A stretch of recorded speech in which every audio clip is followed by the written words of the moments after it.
Sa araw na ito, nagkaisa ang sambayanang Pilipino sa likod ng demokrasya. Ipinagmamalaki natin ang ating kasaysayan bilang malayang bansa.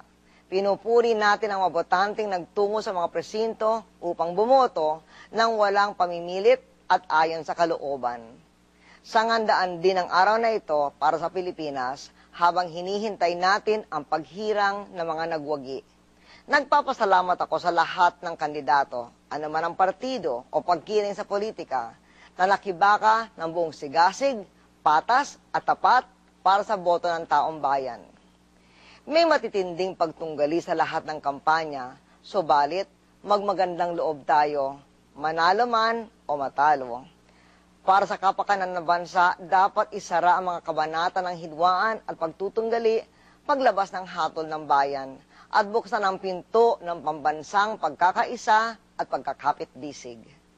Ibig kong purihin ang COMELEC at ang mga ahensyang tinalaga nito para sa mahusay nilang pagbabantay sa halalan. Itinatangi ko lalo na ang kabayanihan at katapatan ng ating mga guro na bantog sa panahong ito, at ang mga pulis at sundalo sa pagdedepensa ng kapayapaan at kaiusan ng walang pagkiling.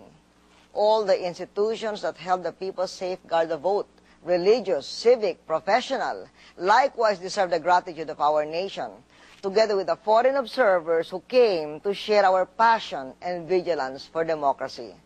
Sa panahong ito, na maraming lugar sa mundo ay umaapoy pa rin sa pakikibaka para sa kalayaan, let's thank the Lord for giving us the gift of democracy that has found sanctuary in our generations past and present.